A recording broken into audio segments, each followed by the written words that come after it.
as we speak. All right.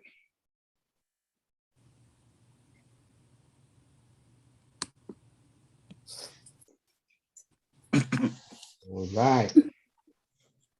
So we are live as we speak. Hey. I need to mute this guy here. All right. Bueno, mi gente.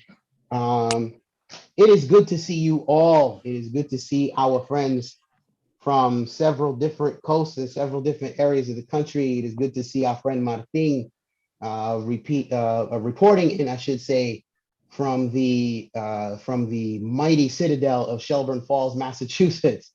Welcome to La Esquina. This is our reading series with the Títere Poets.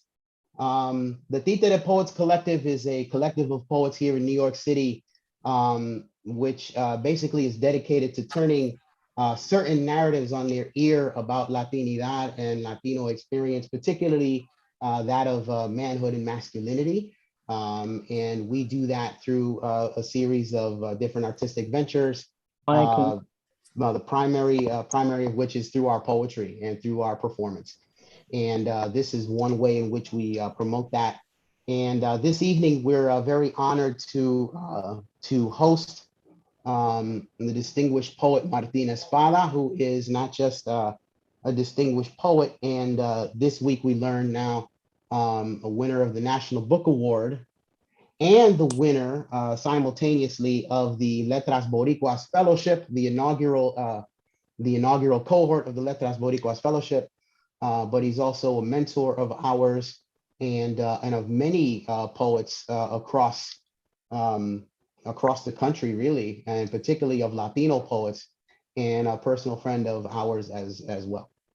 So I would like to turn the mic over really shortly, for a really short period of time, to Mario Pagan, who's going to introduce himself as well, and just say a little, a brief word of introduction, and then we're going to turn directly to the open mic.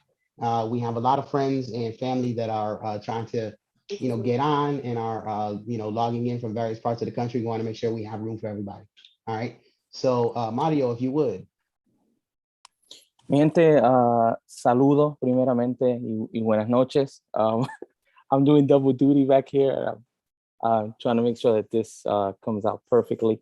I think it's safe to say that it's a really good time to be a Puerto Rican writer. Felicidades to Martín de nuevo. Tremendo orgullo, mi hermano, de ser parte de la familia.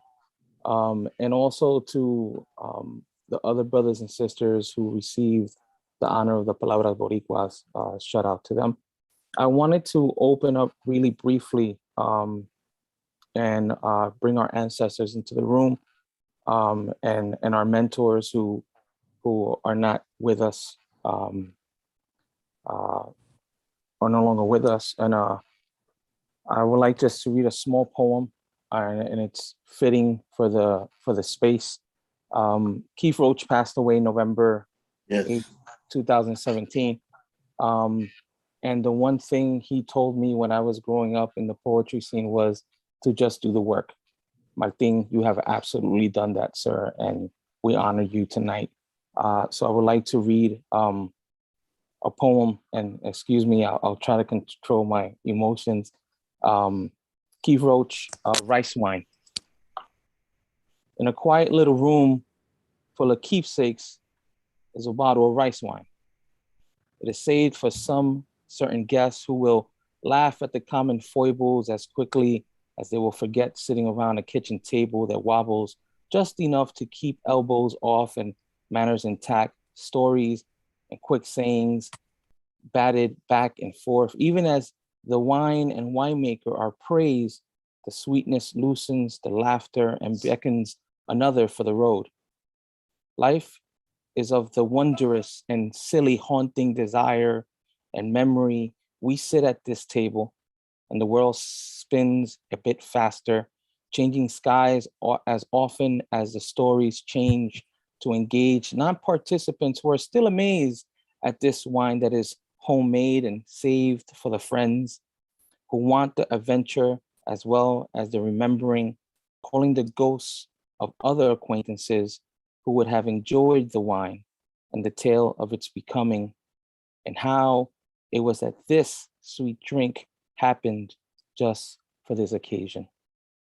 Felicidades de nuevo, mi gente. I'm so excited to have you with us. All right, brother. Appreciate you. Everybody give it up one more time for Mario. So, how we do this normally in the space of the Títere Poets, and how I am normally animated as a host, is sort of muted by this this Brady Bunch format that we have all had to get used to in the last 18, 19 months. It's a little wild, and I can't say I'm a fan of it, but I think that it has been valuable to kind of keep everybody together. And so we're just kind of roll with it. And what I'm gonna do, if you are able to, please keep an eye on the chat, right? So what I'm gonna do in order not to interrupt folks is to just let you know if I would like you to read next, and we'll call that the on deck circle. So just keep an eye on the chat so that I can make sure that that everybody is knowing more or less where they're going to read next. We don't call people in any particular order. We're trying to bring in as many of Martin's closest friends and family as we can. And Louis Vet Resto has just entered the room. Hello, Louis Vet. How you doing? Yay. We're going to hear from you in just a little bit. And I'm wondering if Vincent Cooper, who's cara linda I can see in my chat here, is available to read next. Are you there, my brother Vincent? Yes. All right, Papa. You're up next. If you would please give it up for Vincent Cooper. Martin, we love you. This is called the Chicano Hero. Hey Jude, through the speakers of a radio playing in Vietnam, when you were told you're going home. The process: pack your uniforms and gear in the green sea bag neatly. Black and white pictures with Marines, cigarettes in mouth, shirtless and smiling. Passport stamped Okinawa, Japan. The cold Pacific gently embraced the mountains to Los Angeles International, then a shuttle bus down to the San Diego airport, to San Antonio airport, and no one to greet you. You kiss the ground when you land, call a cab. Hippies of the 60s protesting the war keep baby killer in their mouths, tight, like the clothes in your sea bag. You strut on through. The cab driver is still one of the few to ever greet you with, "Thank you for your service." You don't remember his name. At home, on the west side of San Antonio, no welcome party, just dad watching TV. No friends in the front lawn waiting with a beer. Nothing. This is just one more quick one called Infidelis. Full Metal Jacket is your favorite movie on Marine Corps boot camp. The accuracy of the gunny and Gomer Pyle's rifle in mouth. Guys at Pendleton would jump the Constantine wired fence at night, run across the 5 freeway, and get hit by cars driving 80 miles per hour. Others fell down the hills to their deaths so they wouldn't become a Marine or go to war. Lots of suicide attempts, mijo. Thank you. All right. All right, mi gente. Give it up one more time for Vincent Cooper. All right. Yeah, so as I move through this list here, and I can see We got Hakeem in the house. We got Mark. Are you there? Mark Vigo. Yeah, I texted you on the side. Yeah. Are you able to read, bro? Are you ready to go next? Okay, cool. So a couple of quick housekeeping notes. Number one, again, if you could just do me a favor and check the chat, right? The chat is where I'm going to be messaging you directly if I want you to read next. All right. It is so that we don't, so that we're not cross talking over each other, and so that we can kind of keep the festivities going. And also to keep the festivities going, if everybody could just please limit their poems to one, right? One poem, 3 minutes. That would be fantastic. And I do mean one poem, because we trying to get in everybody we can. All right. So without any further ado, now that we've heard from San Antonio, now we want to hear from New Rico. Give it up for Tita the Poet, Mark Anthony Vigo. Good to see everybody here, man. Martin, congratulations once again. It's been a minute since I shared space with you. I believe the last time was 50 for 50, which was a while back. But we'll get together soon. This piece is called Una Semilla Borinquen. I am the seed of Borinquen, a child of Puerto Rican parents de la isla, Boricua. Mama de Santurce, Papa de Mayagüez. But still in all, some tell me I'm not a real Puerto Rican. You know where that Boricua? Growing up, I never became familiarized with our culture and language. Spanish wasn't spoken in our house, and the TV only spoke in English. Puerto Rican customs and traditions came to me later on in life after making a conscious effort to explore the culture on my own. Flashbacks of memories helped me to fill in some of the blanks. By stitching those bits all together, a patchwork was woven into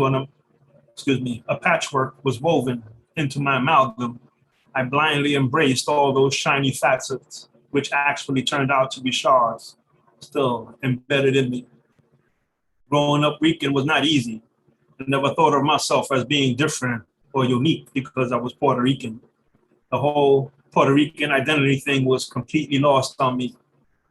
Growing up, the neighborhood was mixed. I was sent to All Saints Elementary School for 8 years with kids from all over.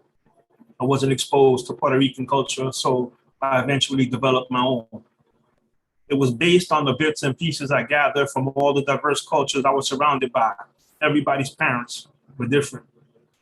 I grew up with West Indian kids, Dominican kids, Black kids, mixed race kids, a couple of Asian and white kids too.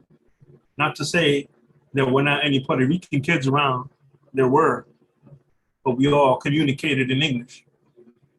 A few times that I would come in contact with any Boricua culture would be whenever I was with my grandmother, or when I stayed over my cousin's house on the Lower East Side.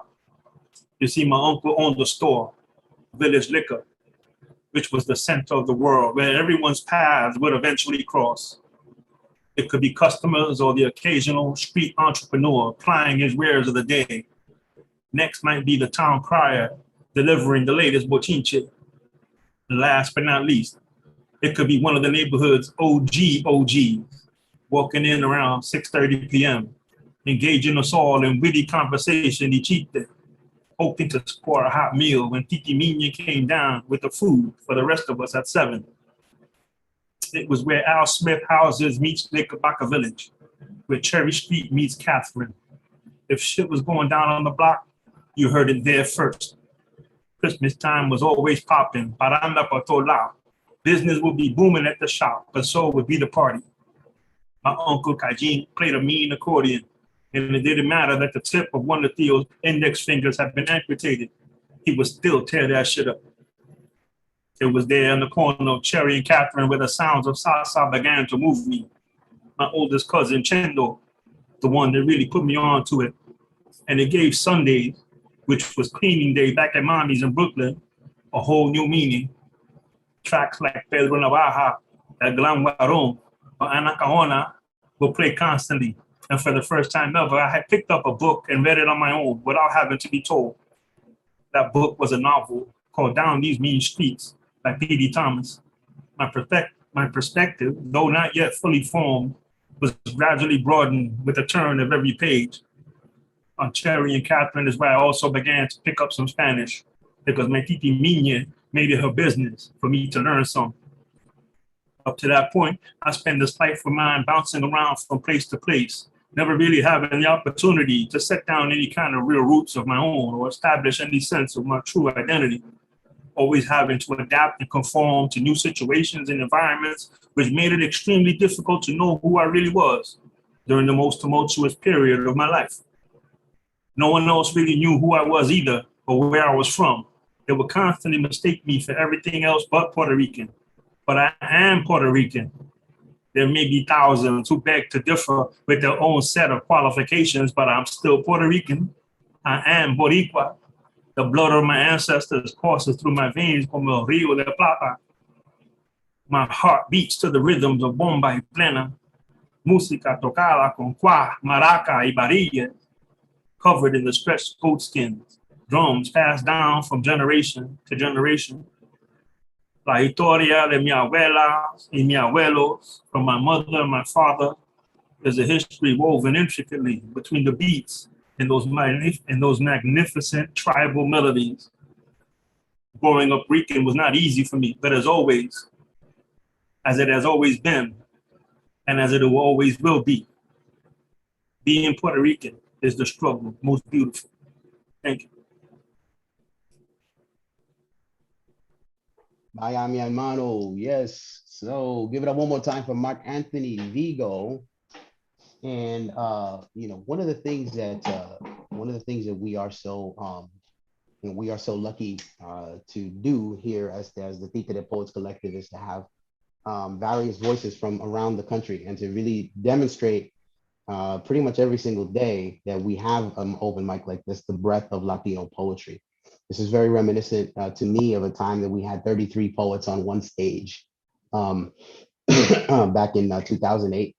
And, for anybody who had any doubt that Latinos read books and that Latinos are part of the literary conversation, if you take a look at this particular mosaic on your desktops or on your phone or wherever you have it, you know that is very much not the case. Our people are here and we are loud and we are all over. And with that said, I want to give it up to one of our sisters from the West Coast who has been an integral part of this community. Please give a warm round of applause to, virtual applause anyway, to Susana Frever Perez. Thank you, Rich. It is such a pleasure to be here. Since discovering this venue, I never want to miss it because it's just such magic happens here.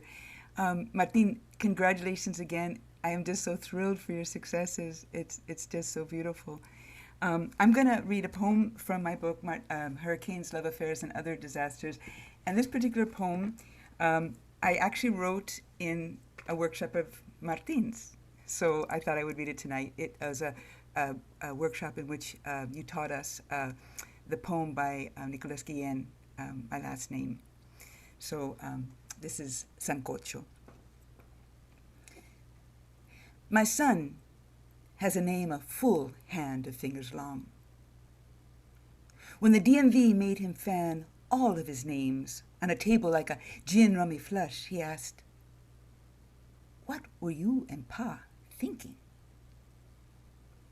What we were thinking was to paint the map of your being in such bright letters you would never lose yourself, never lose us, nor your grandparents, tus abuelos, your great-grandparents, tus bisabuelos, as you walk in a world where accent marks are seen as rubble to stumble on, and the roll of an R an aberration. We stamped you with the world of my ancestors, or what we knew of it, after a genocidal war destroyed the shtetls of Europe and yanked those roots from the soil. We gave you my paternal name, which may not really be my father's name, or my father's father's name, but a name a clerk at Ellis Island approximated. A name that in Russian may have been Pravda, meaning truth. The truth is hidden in an uprooted name. We hold on tight to our names, always seeking the truth. Itu Papa stamped his name and his roots on you and on me too, embossed an ever-present Perez on birth certificates, marriage licenses, and as you well know, mijo, driver's licenses. Perez is like Smith in the Spanish-speaking world, but here, instead of the beautiful cascade of syllables it is, Perez is pureed into Perez by English-speaking mouths. Never let them tell you how to say your own name. It is yours. It is yours and Papi's and now mine. It belonged to Abuelo Mateo, who lived in a wooden house with no hot water in Moca. Y tu bisabuelo, who walked those fertile hills barefoot, cracked soles caked with red soil. Y tus tartarabuelos, whose names were scrawled on the front page of a Bible with a pencil sharpened by a machete. Your roots spread deep and far in a land whose sweetness was sucked by cañaverales and colonizers.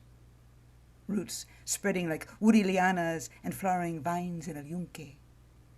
Roots that spread through the halls of our home, shape glistening socais in our brains.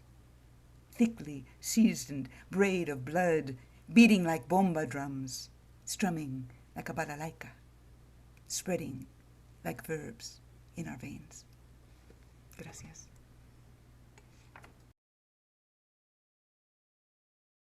Vaya, mi hermana, always beautiful. Thank you so much for your contribution, not just to here, but to this space, always.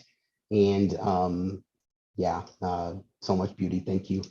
Yes, so I want to give a shout out to the folks that are watching us right now on the YouTube channel. I am looking right now at the comment section, which right now has, let's see, Jose Joaquin Garcia, Reina Leon, and the esteemed Pedro Lopez Adorno, who is the editor of a landmark anthology called Papiros de Babel, which if you can find that joint, you should. It ain't gonna be easy because I think the Tita has bought up the last 5 copies that exist. So Pedro, if you're listening, man, we're gonna get you to sign all of those books. I'm just telling you now. If you are watching us on YouTube, if you are at all able to kind of share this link out to the planet, I encourage you to do so. All you got to do is share out the same link that you clicked, or if you want to go to the URL on the YouTube channel itself and just kind of copy paste, you can do that and then share it to your favorite social media channel so that folks can watch on YouTube. This is this is an event that we are, keeping for posterity as well. All right, so next up on the Títere Poets Open Mic is a Títere poet whose latest work, La Esencia, is now out on every streaming service you can possibly find, including Apple Music, I believe they call it now. I don't know if they call it iTunes no more, but it's Apple Music. Yes, give it up for Hakeem Rebel Poet Coreano. Thank you, mi hermano. Martín, maestro, congratulations to you. Well deserved. I'm just going to share something that struck me. It was a commentary by Fred Ho on the passing of Max Roach. Two beautiful people, masters of their craft. It was titled All Praise Due to Max Roach. With his passing, the reign of the regurgitators has begun. This poem is a response, perhaps an acknowledgement to the theology of Max Roach, with which he believed in using his art as a form of liberation. If you do not know who these two gentlemen were and are, I encourage you to please look them up. Imperial Regurgitator. Pick any song. a song. We got all the late greats committed to memory. Our technique is impeccable, identical, renewed, reinvented. Immature artists imitate, mature artists steal, meaning repurpose. Hey, are you listening? Who are you? Just kill the noise. What is that tempo? When is the upbeat? Where is your meter? How do you expect to make it on the radio if you ain't got no bass? Why is your genre undefined? No. You can't go from A sharp to D minor in that key. Play more like Bach or any other exploiter, meaning conductor.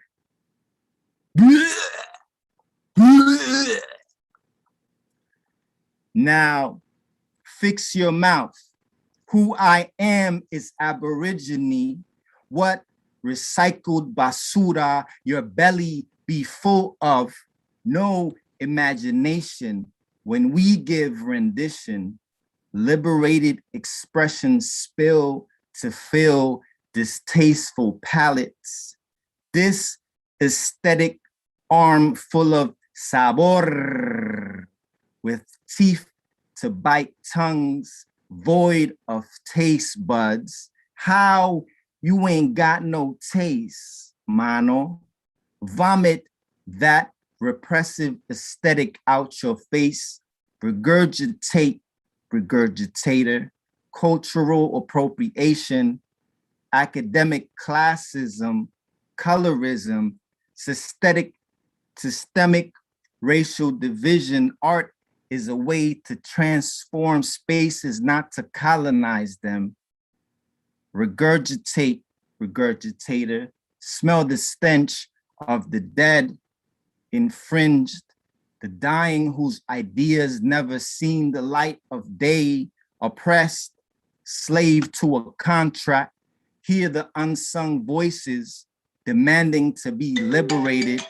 This is the rise of collective innovation, politically aware creations, ancestral facilitated improvisations. Call it liberation of a dead art, new soul session continuation.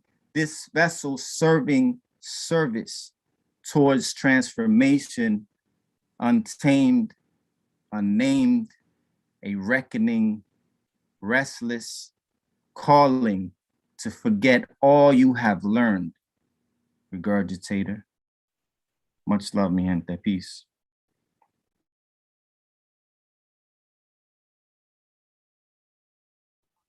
Bye, Yanni and Mano. I appreciate you always. I'm gonna sort of apologize because my voice is a little cracked from the last couple of days. I'm not sure exactly why, but you know, we are where we are with that.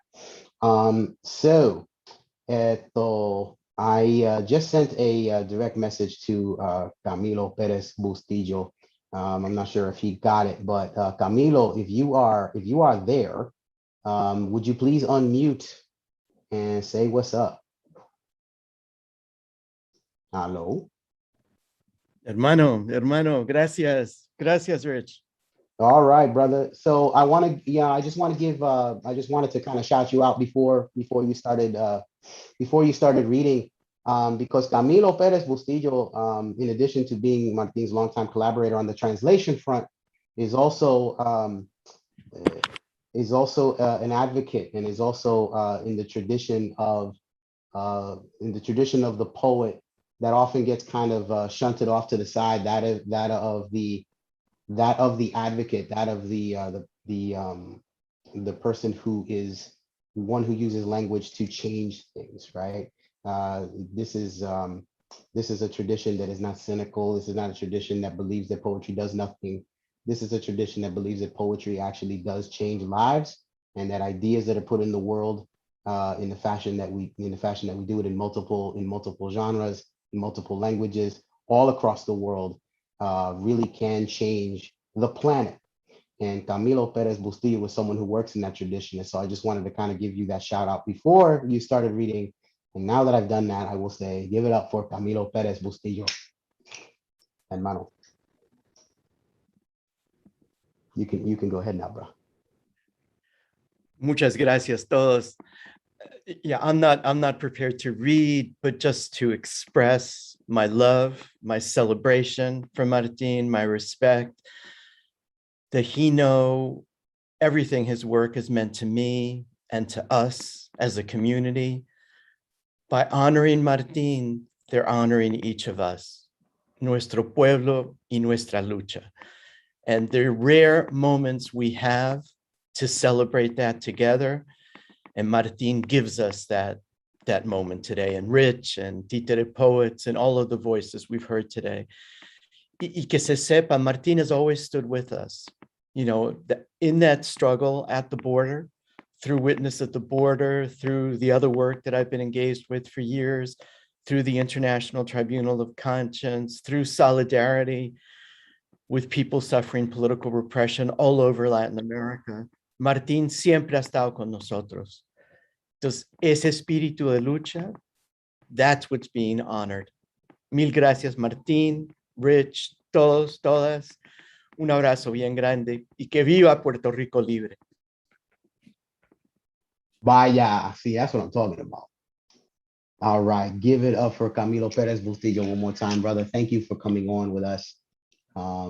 This is a man who's responsible for bringing Martin's work to so many different countries, the Spanish-speaking countries.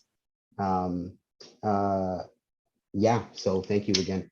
All right, so I wanted to see if I could get Mireya to read something or to say something. Mireya, are you present? I see you. How are you? Yeah. Hola, everybody. I am so happy to be celebrating Martin. And well, I'm also Camilo's sister, okay? And we go back so, in so many ways with Martin. When College of New Rochelle, where I was a professor of Spanish, had Martin as a guest and for the Latino Poets series a few times. And one time the students made posters of some of the poems announcing it. And there was the Cucarachas de Liberation one, and they loved that one. And, that was the one that Martin started the reading with, because he saw the posters all over the campus. And I also have written reviews of Martin's poetry. And he was so wonderful in writing a review of my poetry collection, Luna Azteca. And, just wonderful. But somehow what happened, and that Martin talks about so beautifully in Floaters, that whole border situation that I was kept in contact with because of Camilo's work, and also hearing Martin and all that, brought to mind that that is, I came to the US through El Paso. And I also came with my father, and I was a child. So that's what motivated this poem. This is dedicated to our father, Jaime Enrique Perez. Coming to El Paso then, it was just Papi and me, because Mommy was recovering from Chiquita's birth. It was Papi's dream, and he was expected at Thunderbird near Phoenix to teach Latin America to the GIs returned, now managers in training, at that campus in the desert. That's why we flew from Bogota's Andes so green, 3 days through Panama, Nicaragua, Mexico to Texas, where we enter to El Paso. Our greeting, un abrazo, as we were the good neighbors from Latin America that FDR wooed when German submarines roamed the Caribbean, when our protection was needed for the canal uniting Atlantic and Pacific. Amigos we were, the US could count on. That's why Papi and 4-year-old me were welcome to the best El Paso hotel. And Papi and I could stroll down the street to the nearest Woolworths, where Papi fulfilled his promise of a gran sorpresa because I was so good on the trip. $5 and instructions to pick out the toys I wanted. And I leapt to it, running up and down the aisles of blonde-haired dolls, checking if they had panties under their fancy dresses, turning to the flower tea set complete with tiny cups, saucers, and teapot, rushing to the shiny blue bowls with the silver stars, free to choose as Papi smiled at my joy. The salespeople too, as well as the other customers. No one followed us thinking we were thieves. All were smiles for the well-dressed man and his small daughter. There was no Rio Grande crossing, no growling tummy, no fear of losing Papi in our coming to El Paso then. Gracias.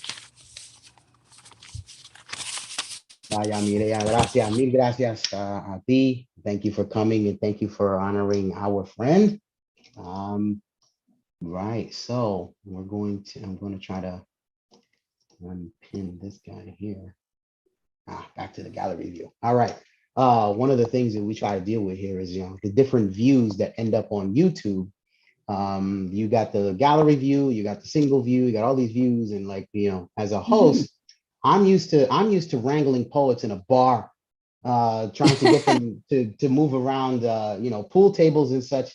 And I'm kind of now trying to, move around these various tiles and stuff. So it's a challenge.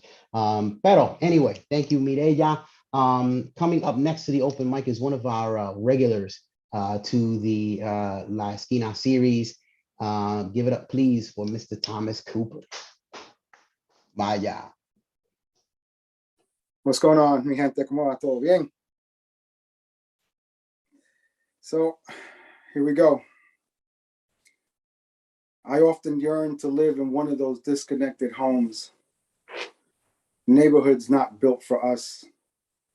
Where football rallies, drag strips, Friday night lights, cheerleading, girlfriends with boyfriends on the team, drive-ins and diners was a thing. That place where everybody knew each other's names, beers and cheers, neighbors and windows, aligning themselves in talk about nothing to pass the time. Tupperware parties, wine, tea, and gossip, Celine Dion on Pandora, PTA meetings in between. But for me, it's hard to relate. See, my part of Brooklyn stenched in the scent of gunpowder. See, we all caught hell. In these prisons that always seem to fit us with ease. We seize as we breathe. March, nonviolent. Still the victims of Reconstruction, roaming the dirt paths like our ancestors once did. Yet now captured by precincts to meet quotas. I still feel the weight of the neighborhoods I still avoid. Hoping one day we walk free. I guess one day, maybe, only time will tell for sure. End poem. All right, brother. I appreciate you. Give it up one more time for Thomas. Thank you, thank you, thank you. Peace and blessings, everyone. All right, brother.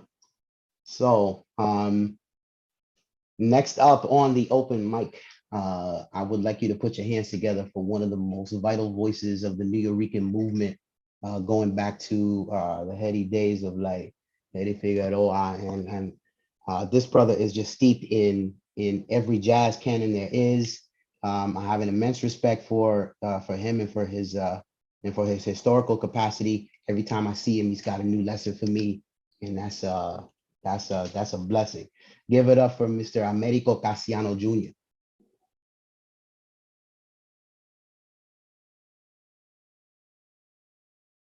You are still muted, my brother. If you could. That's what I was trying to do right now. Thank you, everyone. Thank you for that beautiful introduction, hermanito. This poem I'm going to read in Spanish, and it's dedicated to the wonderful person I got to meet and who was able to introduce me to my beloved. And it's in Spanish. It's called Oda a la Viola, dedicated to Doña Viola Lee Johnson Flowers. Voy a escribir un poema que no sea de fusil, o llantos, o gritos de rabia. Sí, voy a escribir un poema que no sea de cosas o temas sociales, aunque escribo de grijos rojos, nacido en las huellas de chipas de leña, y que sueltan poco a poco gotas sangradas, gotas de sudor quemada, tanto como en Omiguedo, tanto como en el sur de Aquitrán, Aquitrán por cuerpo encendido.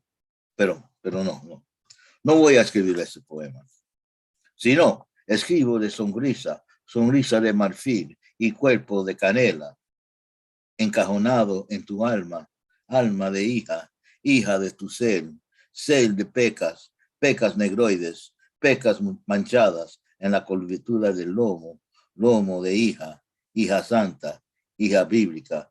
Aquí no hay guerra, aquí no hay sangre o cadáveres gastados por la arena. Solamente existen llantos del alma, llantos de amor, llantos de espíritu bíblico, Espíritu Santos, nacido en una casa hecho de sudor de discípulo, casa humilde, casa de versos de flores de rosas color de rosas, entacionado alrededor de tu ataúd. Pues sí, voy a escribir este poema de tu sonrisa nacido desde el condado de Buckingham hasta el pueblo de Paoli, donde llegué a conocerte bailando sin tu bastón, la celebración de mi nacimiento. Aquí, qué ricos son las sonrisas ancianas, sonrisa de madre bíblica, viviendo en la nostalgia de tu ser. Thank you. Vaya, brother. Gracias. Wow. Yeah, exactly. And I don't even know what to say to that. Bueno, we are getting right up to the part where we're going to bring on our friend Martin. We just have a couple more poets to get to. First up, if I could please get Louis Vet Resto to the open mic. So Louis Vet taught me how to use Instagram Live the other night in a very impromptu way. And Sharon is going to be around in a little bit to let us know about that. We turned a tutorial into a tribute to our brother Martin, and Louis Vet is a Bronx poet and an author on Tia Chucha Press, and whose latest book is coming out in the spring, if I heard correctly, and she can tell you about that. But I want you to give a warm round of applause to my sister from another mister, fellow Bronx girl. I can say that now because I live in the Bronx. Give it up for Louis Vet Resto. Gracias, Rich. Yes, it was an impromptu IG Live. Felicidades, Martin. It's so good to see you. Besos y abrazos from the West Coast. It's just really good to see your face. I haven't seen it in a while. Really quickly, I got Martin's book, Floaters, on my actual birthday. It arrived on January 4th, and it was like the best birthday present ever. So anyway, I'm going to read this poem. And yes, I have a book coming out in the spring with Flower Song Press. And it's the title of this poem called Living on Islands Not Found on Maps. I live on an island not found on maps, growing up in the shadows of one of the most popular surnames, Garcia. I speak Spanish to my abuela on Sundays, but rely on Google to help my children with their homework because the accent rules never stuck. Stress or unstress? Penultimate syllable? Took the paradoxical college course, Spanish for Bilinguals, where every Tuesday, Professor Cruz de Jesus would shake his head with indignation at my use of the familiar tú versus usted. No me conoce, he said. He was right. He didn't know me and I didn't know him, or the proper word for bus or orange juice. What I did know is summers in Puerto Rico, eating quenepas as relatives said, ¿No entiendes lo que dijo tu primo? And my abuela defending my tongue, this tongue colonized not once, but twice, leaving me isolated at family reunions, feeling inadequate for my inability to conjugate on command, sounding out storefront signs while riding the number 42 bus on the way home from kindergarten, where I concentrated to understand Mrs. Farrell's lessons about the seasons. But I finally found a home between Bronx bodega aisles, code switching with my homegirls about how many times Juana bipió that boy we saw standing in front of a building. This became the island where I belonged, unfettered and absent of red pen corrections. Juana didn't care if I used the tú or the usted, or if my yo was about me or an emphatic reaction to her crazy story. This island didn't care if I rolled my R's or ever got the purpose of vosotros.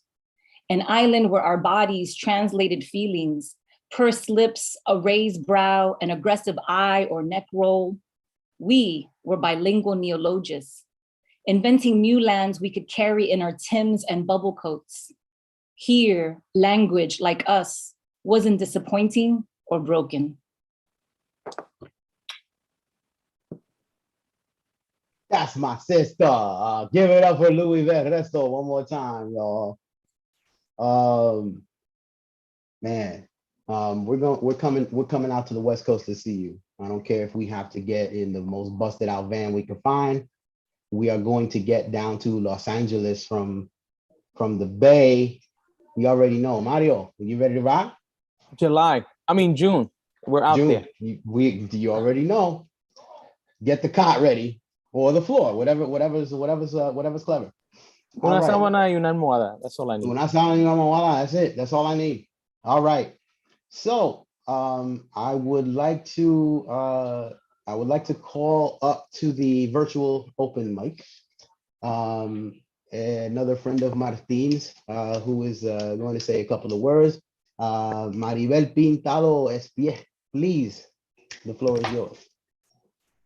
Buenas noches. Es inesperadamente hablando aquí para dirigirme a Martín. Martín ha sido maestro mío en muchos niveles y nos remontamos a los tiempos de los 90, ¿verdad, Martín? En Massachusetts, aprendiendo a encauzar nuestras voces en el campus de UMass. Tuve el honor de entender la cadencia de los poemas de Martín en inglés. Soy una de las personas que ha tenido el privilegio de traducir algunos de sus poemas que me llenan.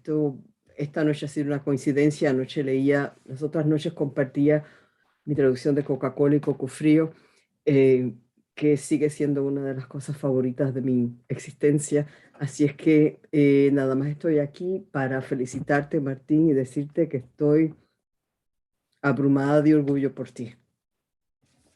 Gracias, maestro. Gracias, Maribel. Te agradezco mucho por sus palabras. Estamos aquí. You already know. Thank you very much. All right. So next up on the open mic is the lady who brought us together who brought me and Louis Vette together for the Boricua Poets reading on IG Live. This is a format that I am learning and kind of failing at very spectacularly, but I want you to put your hands together anyway for Sharon Velez. Por favor. Book Dragon 217. You ready to rap? Yes, thank you so much. So, Martin, congratulations on the National Book Award. It's a long time coming, but congratulations. This poem actually was inspired by the poets that read last night. Like, I haven't written anything in like a year, and I haven't written anything in Spanish since junior high school. So, just congratulations and thank you for whatever it was that you spoke into me yesterday. This poem is called Dolor y Sangre. Nacida de dolores y sangre, pero hecha de la tierra, con espíritu de revolución, amor de patria y fortitud de la sierra. Decían que no iba a ser nada, que iba a ser otra cosa, perdido, que la calle la iba a matar si no llegaba a ser una foto en un perfil. Desde pequeña, Bocúa no le tenía miedo a nada. Se vestía con rencor, como si era su arma y espada. Con amor de su país hirviéndole por dentro, pero aquí solamente quieren los blancos al centro. En la escuela le decían que tenía demasiada imaginación y su respuesta siempre era que los Estados Unidos le robaron su nación. Nadie entendía cómo sentía un constante dolor de ser ni de aquí ni de allá y ser llamada persona de color. En los libros no existen las historias de valor de una gente orgullosa, pero llena de dolor. ¿Cómo una niña nacida en el frío de Nueva York puede tener sentimientos por una isla de calor? Una niña con dos lenguas, pero solamente un corazón que tenía ritmo en sincronación con la isla de sazón. Una boca que da miedo cuando habla la verdad de lo que han hecho a quitarle a su gente la libertad. Tiene música por dentro, decía su mamá. Siente mucho sufrimiento, respondía el papá. Soy boricua y me duele que las páginas nos han borrado, nos han hecho invisible, humillado y traumados. Los espíritus de los ancestros no me dejan dormir en paz, porque saben si no hay cambio, los dejamos por atrás. Pero todas en silencio, como si la colonia ya murió, como si ya perdimos ánimo y el poder se tumbó. Despierten mi gente, que tenemos que pelear y sobrevivir. Soy nacida de dolores y sangre, pero la tierra de mi patria no me deja dormir.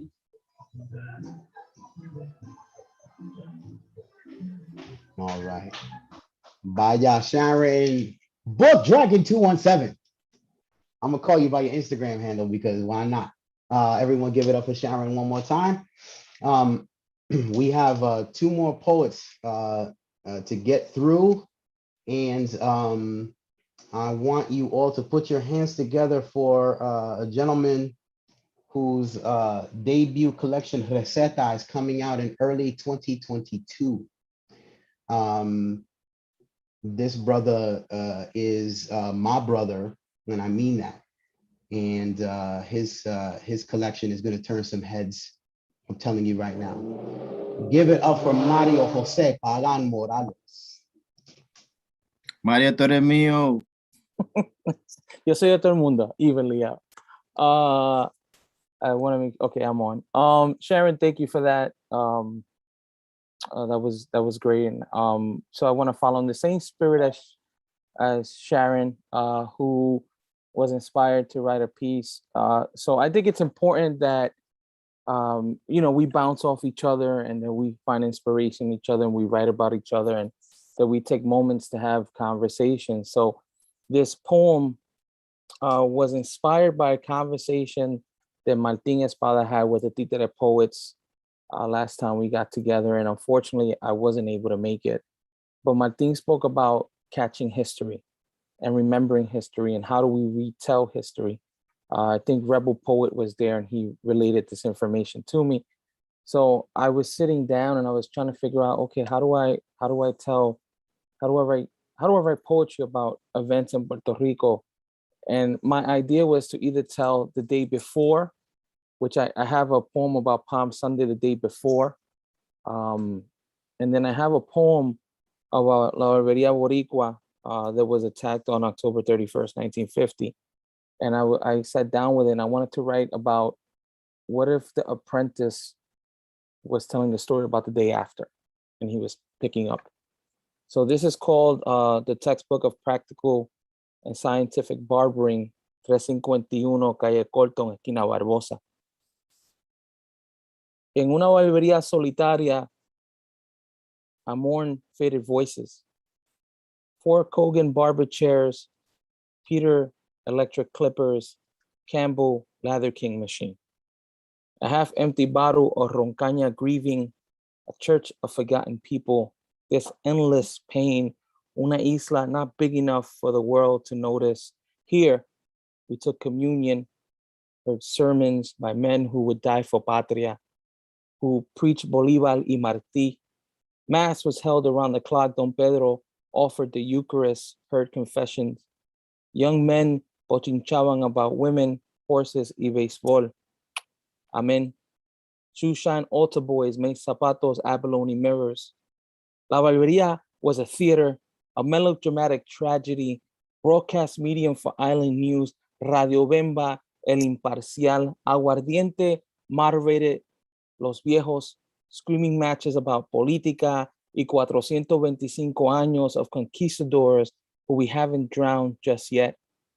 Brass trumpets and saxophones played Cuban rhythms of Machito y su orquesta, as dominó y ajedrez, checkmates y chuchazos, strategic planning to take back a stolen sovereignty. Here, the educated street philosophers gathered along with drunks, priests, atheists, orphans, and hustlers, and it was beautiful to dream of freedom before surveillance y carpetas, encarcelamientos y torturas, before one man took on 50 and the games of pawns and kings became too real.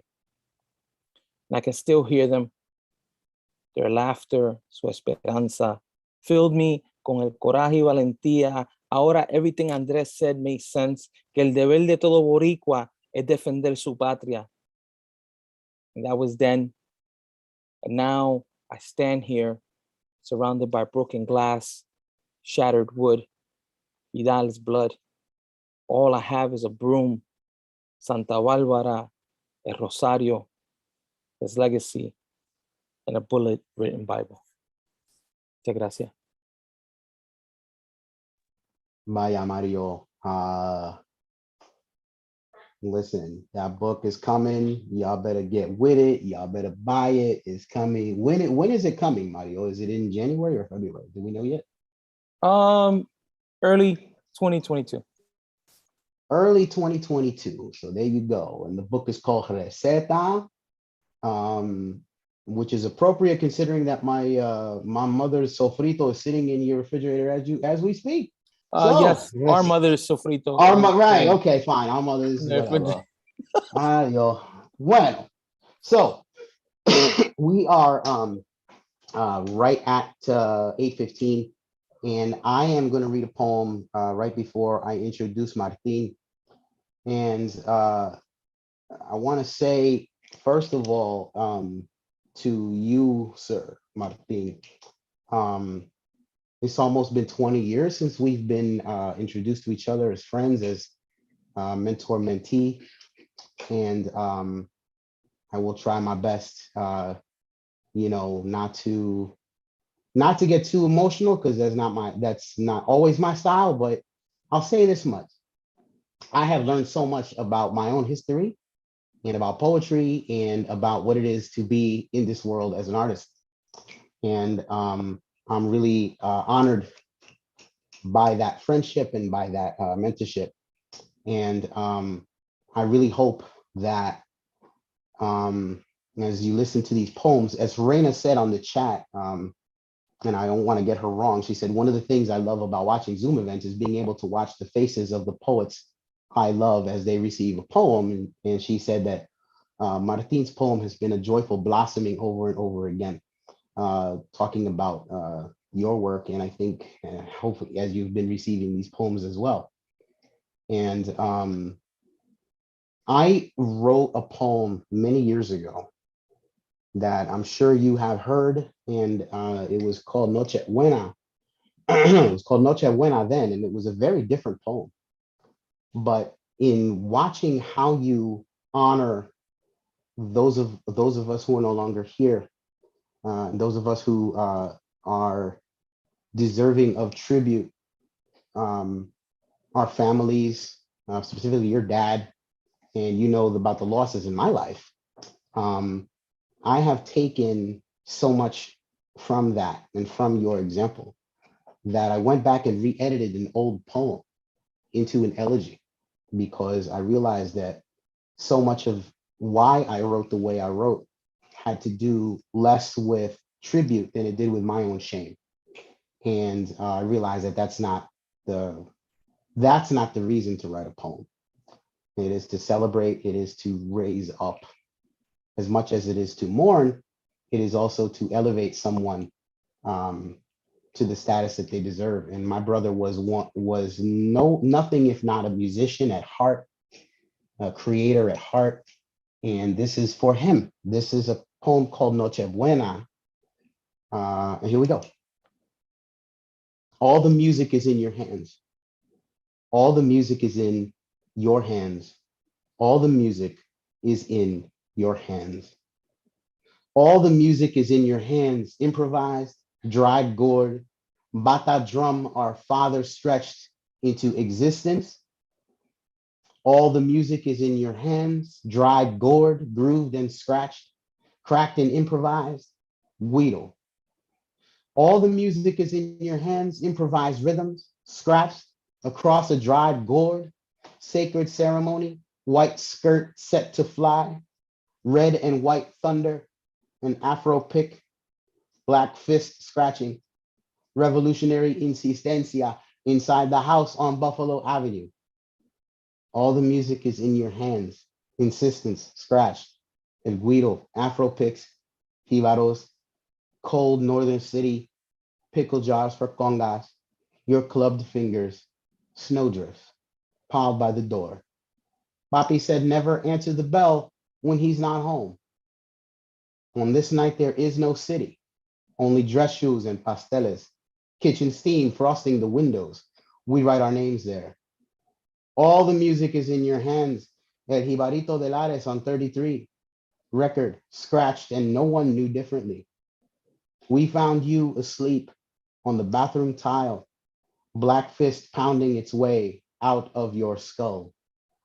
We stand in a manicured boneyard, Papi's drum, cigarette smoke, a memory of scratches, clubbed fingers drumming, comida, mentira, no me digan, bochinche, cerveza y ron, habla con el doctor, anything, anything, anything to exorcise the closing of the crypt. All the music is in your hands, 2 a.m. Soponga, Noche Buena, Uncle Johnny and Uncle June on the porch, trading decimas and Winstons. Snow and 30 degrees be damned. Morning doves at dawn wake our Father even now, memory made visible, present to him and him alone. All the music is in our hands. Our mother's pasteles ground and wrapped 100 deep to keep you. Congas our cuñao plays, Guido scratching, interrupting sleep, Machures harmonicas, playing boleros, historias I taught myself to keep you, the way we wished we could keep you, laughing that night at the kitchen table. Gracias.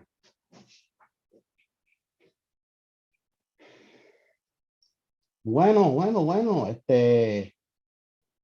All right, so that's beautiful. That's a, that's a wrap. Hey, give yourselves a round of applause. The open mic, you guys are fantastic. We are moving now into our featured poet, and I'm going to read a bio which is, I'm not going to read the whole bio because if I tried to read the whole thing, we'd be here all night long. But I want to try to read as much of it as I can because I need for everybody to understand, especially those of you who may be going back to see this reading from the future to now, to understand that this is the Latino poet of our generation, a trailblazer, one whose work has been honored. I can't tell you in how many different ways, but mostly by this community here that this community represents. The Boricua community in various incarnations knows this man's work and honors this man's work time and time again. And even when we forget sometimes, we have to respect it. Born in Brooklyn, New York in 1957, Martín Espada is the author of more than 20 books as a poet, editor, essayist, and translator. Former tenant lawyer in the greater Boston area's Latino community. He received a BA from the University of Wisconsin-Madison in 1981, not 1891, coño, in 1981, and a JD from Northeastern in 1985. His first poetry collection was published in 82, The Immigrant Ice Boys Bolero. Among his other books of poetry are Vivas to Those Who Have Failed, The Trouble Ball, which was the recipient of the Milt Kessler Award, the Massachusetts Book Award, and International Latino Book Award. The Republic of Poetry, which received the Patterson Award for Sustained Literary Achievement and was a finalist for the Pulitzer Prize in Poetry. And Imagine the Angels of Bread, which won the American Book Award and was a finalist for the National Book Critics Circle Award. Espada has published multiple essay collections and multiple collections of poetry, including What Saves Us, Poems of Empathy and Outrage in the Age of Trump. The Lover of the Subversive is also a subversive, and Poetry Like Bread, Poets of the Political Imagination. In 2004, he released a CD called Now the Dead Will Dance the Mambo.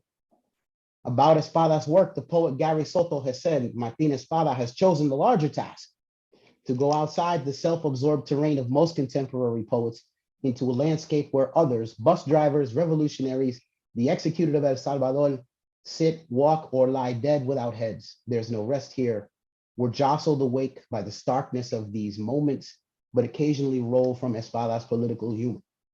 Espada has received numerous fellowships and awards, including a Guggenheim Fellowship, Gustavus Myers Outstanding Book Award, Independent Publisher Book Award, International Latino Book Award, 2 NEAs, the Shelley Memorial Award from the Poetry Society of America. In 2018, he received the Academy of American Poets Fellowship. He is a recipient of the Ruth Lilly Fellowship from the Poetry Foundation.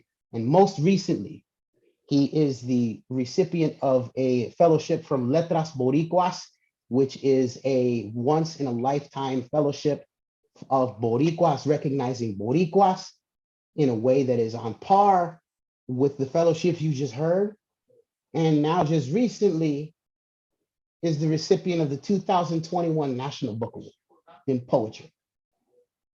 This brother is our brother and our mentor. Give it up for Martín Espada.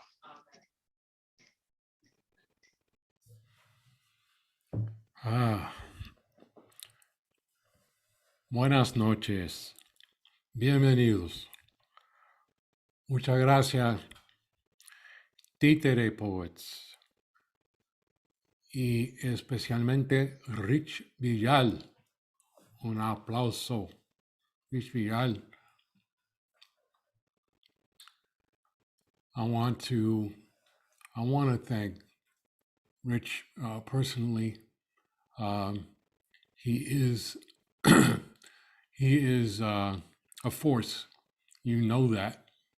Everybody in this virtual room knows that, and many of you out there in YouTube land know that too. He is a poet. You just heard Noche Buena, and it takes courage to go back and rewrite a poem that you thought was done years ago and make it better, which he did. He is a true poet, and better than that, he is a true compañero. And he has been there for me many, many years, as have many of you. And I want to indicate my deep appreciation and my love for some old friends who are here tonight and who spoke or read for us and for me. And I want to shout out Camilo and Mireya, Luibet and Maribel, Susana and Vinny. Thank you. Thank you for being there all these years. And you know who else has been there for me all these years? The community itself. And that's all of you. All of you I can see and all of you I cannot see. Some people, many people have just discovered me this week with the National Book Award. And then there's others here who have known me or known about me 40 years. And we have been waiting together. And this is for me, but it's also for you. Granted, I'm the one who gets to cash the check, but I couldn't have done it without you. So there's someone else who's not here tonight I want to thank, and that's my wife, Lauren Maria Espada. She took my name, and she is present on every single page of this book, Floaters. You'll hear me read a love poem to her later, but she is also the one who saw everything first, who's my first reader, the first listener, the one who catches all the typos, because she used to teach adult literacy. That means you need to know the rules, even better than a professor of English like me. So she's not here. She's out with her college friends. But since she has been there for the last 400 readings, I'll cut her some slack this time. I'm going to read some poems from the book Floaters that just received the National Book Award. Also, this is I want to make this very clear. These are the same poems I submitted for Letras Boricuas. So these are the poems for which I have received the Letras Boricuas Fellowship and the National Book Award. And so we are here to celebrate both. I'm going to begin with the first poem in the book. It's called Jumping Off the Mystic Tobin Bridge. It doesn't sound like a healthy activity, and it isn't. This takes me back 30 years to another life. I was a tenant lawyer with Su Clínica Legal, legal services program for low-income Spanish-speaking tenants in Chelsea, Massachusetts, not Chelsea as in New York, but Chelsea, Massachusetts, right across the Mystic Tobin Bridge from Boston. Gateway city, city of immigrants. And our clients came from the Spanish-speaking Caribbean, Puerto Rico, the DR. And they came from Central America too, from El Salvador and Guatemala. The same people, in other words, crossing the southern border today, fleeing the same countries left in smoldering ruins by Ronald Reagan's wars. This goes back to the 1980s and the early 90s. The second half of the poem refers to the notorious Chuck Stewart murder case in Boston. So we begin here by jumping off the Mystic Tobin Bridge. I close my eyes and see him windmilling his arms as he plummets from the Mystic Tobin Bridge to prove me wrong, to show me he was good, to atone for sins like seeds in the lopsided apple of his heart, but mostly to escape from me in the back of his cab, a Puerto Rican lawyer in a suit and tie. I hated the 111 bus, sweltering in my suit and tie with the crowd in the aisle, waiting to hit a bump on the Mystic Tobin Bridge so my head would finally burst through the ceiling like a giraffe on a circus train. I hated the 111 bus after eviction day in Chelsea District Court, translating the landlords and judges into Spanish so the tenants knew they had to stuff their clothing into garbage bags and steal away again. Away from the 40-watt squint that followed them everywhere, that followed me because I stood beside them at court. I would daydream in the humidity of the bus, a basketball hero, flipping the balled-up pages of the law into the wastebasket at the office as the legal aid lawyers chanted my name. I hated the 111 bus. I had to take a taxi cab that day. "What the hell are you doing here?" said the driver of the cab to me in my suit and tie. "You gotta be careful in this neighborhood. There's a lot of Jose's around here." The driver's great-grandfather staggered off a boat so his great-grandson could one day drive me across the Mystic Tobin Bridge, but there was no room in the taxi for chalk and a blackboard.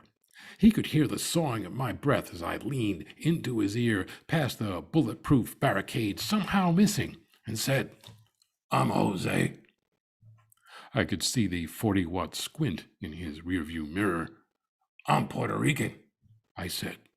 It was exactly 5 p.m., and we were stuck in traffic in a taxi on the Mystic Tobin Bridge. The driver stammered his own West Side story without the ballet, how a Puerto Rican gang stole his cousin's wallet years ago. "You think I'm gonna rob you?" I said in my suit and tie, close enough now to tickle his ear with the mouth of a revolver. I could hear the sawing of his breath. He still wanted to know what I was doing there. "I'm a lawyer. I go to court with all the Jose's," I said. Stalled traffic steamed around us, the breath of cattle in the winter air. Where are you going for the holidays?" the driver said. I thought about Christmas Eve in court, eviction orders flying from the judge's bench when tenants without legal aid lawyers or children old enough to translate the English of the summons did not answer to their names. Every year, the legal aid lawyers told a joke about the Christmas defense. "Your Honor, it's Christmas." I said to the driver, "I will be spending Christmas right here with my fellow Jose's." The driver shouted, "What do you want me to do? Get out of this cab and jump off the bridge?" We both knew what he meant. We both knew about Chuck Stewart, the last man to jump off the Mystic Tobin Bridge. Everybody knew how Chuck drove his wife to Mission Hill after birthing classes, the flash and pop in the dark when he shot her in the head and himself in the belly. Everybody knew how he conjured a black carjacker on the crackling call to 911, the way the Mercury Theater on the air conjured Martians in New Jersey on the radio half a century before. Everybody knew how 100 cops pounded on door after door in the projects of Mission Hill, locking a black man in a cage for the world to see, like the last of his tribe on exhibit at the World's Fair. Everybody knew how Chuck would have escaped, cashing the insurance check to drive away with a new Nissan, but for his brother's confession, the accomplice throwing the Gucci bag with makeup, the wedding rings, and the gun off the dizzy bridge in Revere. Everybody knew how Chuck parked his new car on the lower deck, left a note, and launched himself deep into the black water, how the cops hauled his body from the river by lunchtime when I walked into the office to tell the secretary, "Chuck Stewart just jumped off the Mystic Tobin Bridge." I said nothing to the driver. I almost nodded yes in the rearview mirror. I confess, for a flash, I wanted him to jump. The driver, the cops, the landlords, the judges, all wanted us to jump off the Mystic Tobin Bridge. All wanted us to sprout gills like movie monsters so we could paddle underwater back to the islands, down into the weeds and mud at the bottom, past the fish-plucked rib cages of the dead, the rusty revolvers of 1,000 crimes unsolved, the wedding rings of marriages gone bad, till we washed up on shore in a tangle of seaweed, gasping for air. Last night, still more landed here, clothing stuffed in garbage bags to flee the god of hurricanes flinging their houses into the sky, or the god of hunger slipping his knife between the ribs, not a dark tide like the tide of the Mystic River, but builders of bridges. You can walk across the bridges they build, or you can jump.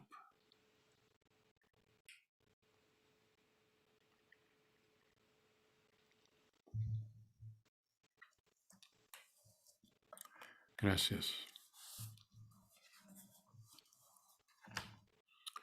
This next poem is the title poem, and I've been asked a lot about this poem during the past week. And it's one of the reasons Rich wanted extra security tonight. 2 years ago, 2 Salvadoran migrants, father and daughter, who came to be known as Oscar and Valeria, drowned crossing the Rio Grande. It was June 2019. The photograph of their bodies, and you might remember it, went viral, sparking outrage, sparking grief, but also sparking trutherism. There was a post in the I'm 1015 Border Patrol Facebook group charging that this photograph was a fake. The poem speaks then to this photograph, but also to these charges. Floaters takes its title from the term used by certain members of the Border Patrol to describe those who drown crossing over. So this is the title poem of the book, Floaters. Epigraph. Okay, I'm going to go ahead and ask, have y'all ever seen floaters this clean? I'm not trying to be an ass, but I have never seen floaters like this. Could this be another edited photo? We've all seen the Dems and liberal parties do some pretty sick things. Anonymous post, I'm 1015 Border Patrol Facebook group. Like a beer bottle thrown into the river by a boy too drunk to cry. Like the shard of a styrofoam cup drained of coffee, brown as the river. Like the plank of a fishing boat broken in half by the river, the dead float. And the dead have a name. Floaters, say the men of the Border Patrol, keeping watch all night by the river, hearts pumping coffee as they say the word floaters, soft as a bubble, hard as a shoe as it nudges the body to see if it breathes, to see if it moans, to see if it sits up and speaks. And the dead have names. A feast day parade of names. Names that dress all in red, names that twirl skirts, names that blow whistles, names that shake rattles, names that sing in praise of the saints. Say, Oscar Alberto Martinez Ramirez. Say, Angie Valeria Martinez Avalos, see how they rise off the tongue, a calling of bird to bird somewhere in the trees above our heads, trilling in the dark heart of the leaves. Say what we know of them now they are dead. Oscar slapped dough for pizza with oven, blistered fingers. Daughter Valeria sang, banging a toy guitar. He slipped free of the apron he wore on the blast of the oven, sold the motorcycle he would kick till it sputtered to life, counted off pesos for the journey across the river, and the last of his 25 years, and the last of her 23 months. There is another name that beats its wings in the heart of the trees. Say, Tanya, Vanessa, Avalos, Oscar's wife and Valeria's mother, the witness, stumbling along the river. Now their names rise off her tongue. Say, Oscar y Valeria. He swam from Matamoros across to Brownsville, the girl slung around his neck, stood her in the weeds on the Texas side of the river, swore to return with her mother in hand, turning his back as fathers do, who later say, I turned around and she was gone. In the time it takes for a bird to hop from branch to branch, Valeria jumped in the river after her father. Maybe he called out her name as he swept her up from the river. Maybe the river drowned out his voice as the water swept them away. Tanya called out the names of the saints, but the saints drowse in the stupor of birds in the dark, their cages covered with blankets. The men on patrol would never hear their pleas for asylum, watching for floaters, hearts pumping coffee all night on the Texas side of the river. No one, they say, had ever seen floaters this clean. Oscar's black shirt yanked up to the armpits, Valeria's arms slung around her father's neck, even after the light left her eyes, both face down in the weeds back on the Mexican side of the river. Another edited photo. See how her head disappears in his shirt, the waterlogged diaper bunched in her pants, the blue of the blue cans. The radio warned us about the crisis actors we see at one school shooting after another. The man called. Oscar will breathe, sit up, speak, tug the black shirt over his head, shower off the mud, and shake hands with the photographer. Yet, the floaters did not float down the Rio Grande like Olympians, showing off the backstroke, nor did their souls float up to Dallas, land of rumored jobs and a president shot in the head as he waved from his motorcade. No bubbles rose from their breath in the mud, light as the iridescent circles of soap that would fascinate a 2-year-old. And the dead still have names. Names that sing in praise of the saints, names that flower in blossoms of white, a cortege of names dressed all in black, trailing the coffins to the cemetery. Carve their names in headlines and gravestones they would never know in the kitchens of this cacophonous world. Enter their names in the book of names. Say, Oscar Alberto Martinez Ramirez. Say, Angie Valeria Martinez Avalos. Bury them in a corner of the cemetery named for the sainted Archbishop of the Poor, shot in the heart saying Mass, bullets bought by the taxes I paid when I worked as a bouncer and fractured my hand 40 years ago, and bumper stickers read, El Salvador is Spanish for Vietnam. When the last bubble of breath escapes the body, may the men who speak of floaters, who have never seen floaters this clean, float through the clouds to the heavens, where they paddle the air as they wait for the saint who flips through the keys on his ring like a drowsy janitor, till he fingers the key that turns the lock and shuts the gate on their babble-tongue faces, and they plunge back to earth, a shower of hailstones pelting the river, the Mexican side of the river.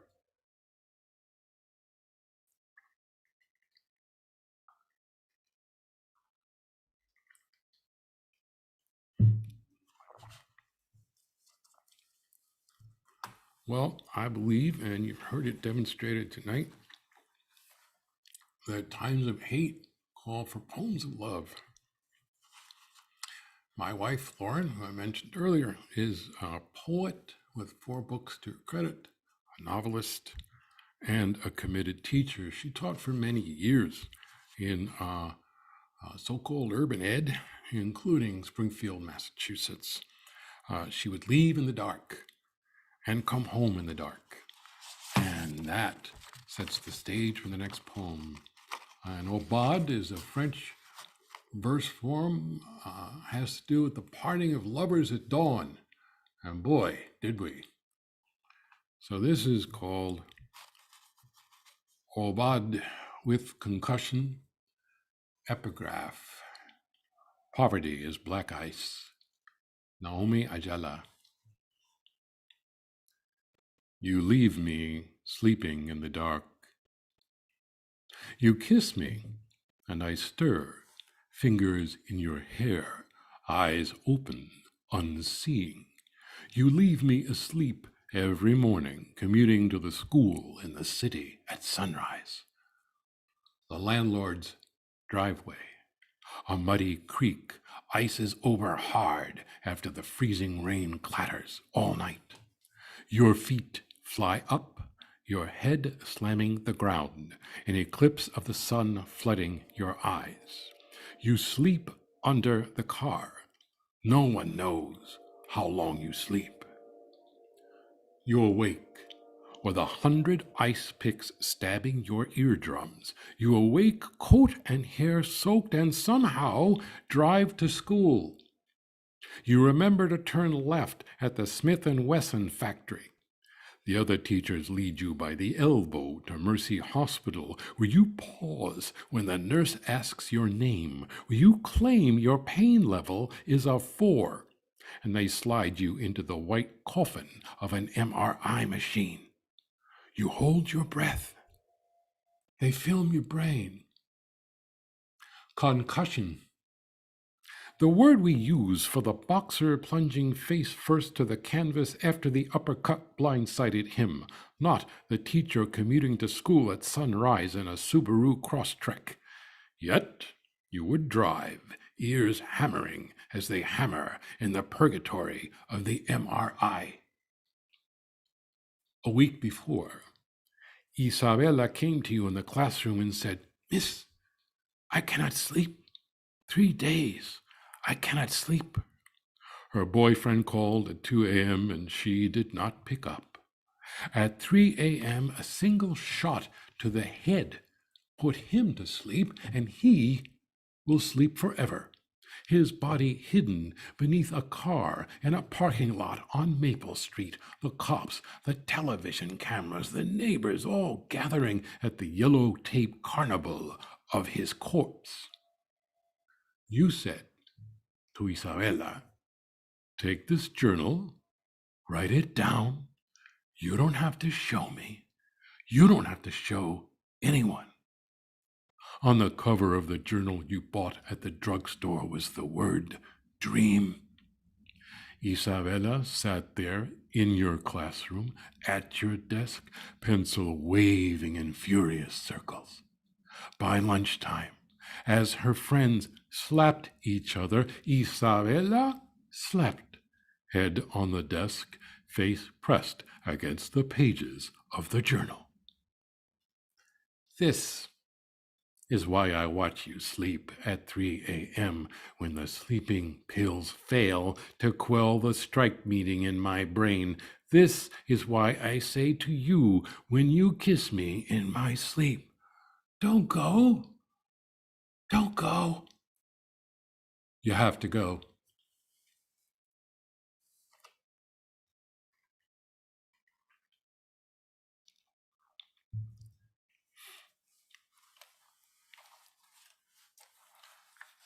Well, there are all kinds of love poems, and I especially wanted to read this poem tonight for all the poets who are here on the Zoom screen out there in YouTube land or YouTubelandia.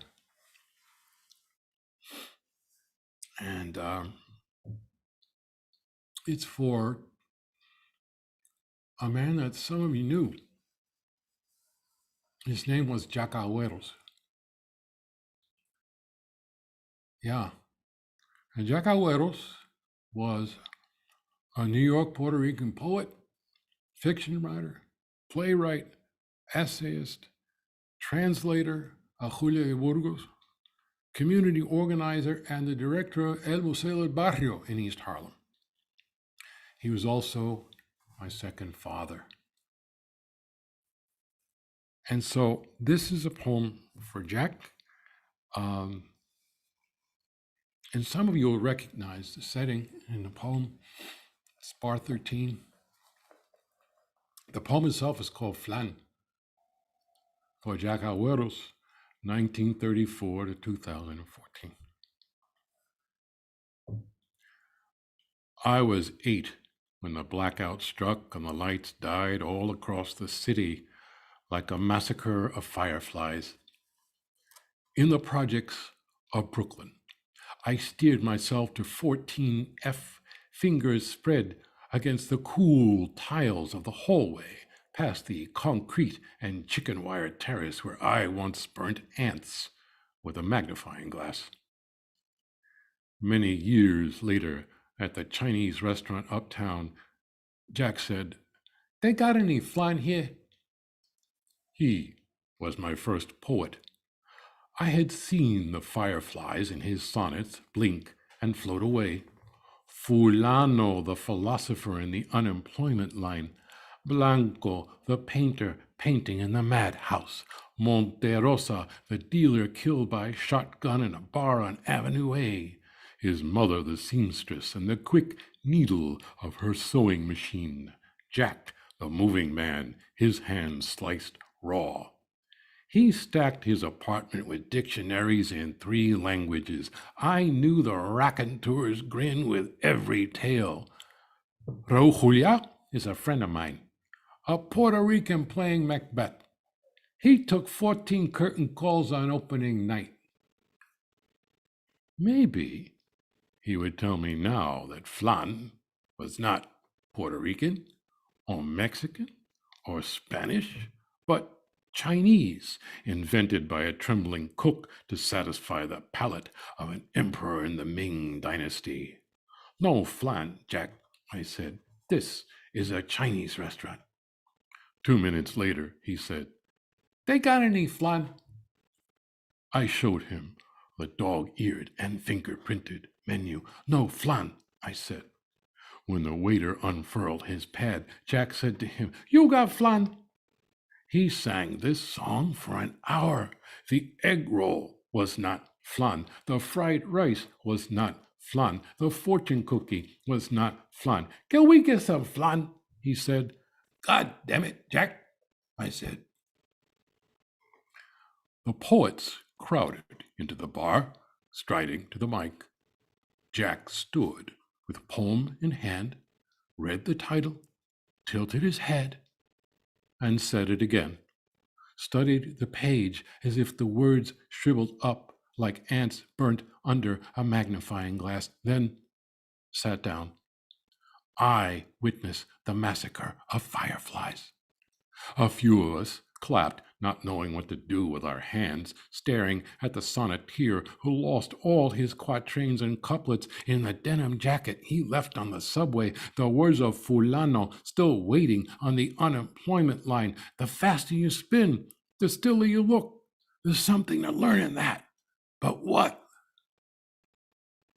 After the diagnosis, I handed Jack a book of poems.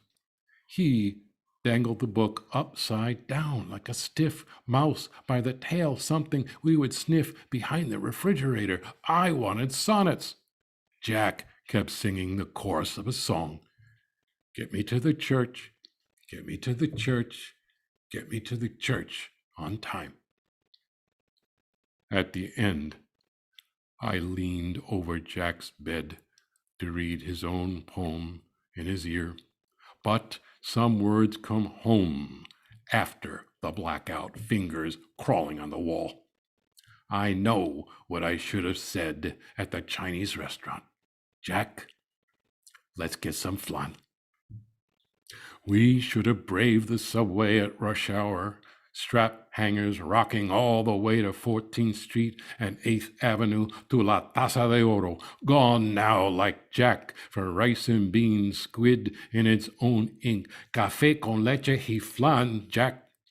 A spoonful of flan for you, after all the years of sonnets and bread for me, the steam rising when your hands crack the crust at the table.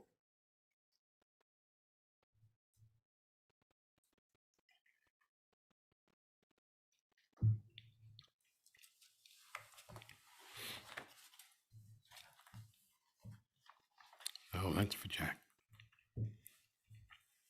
I'm going to read 2 more.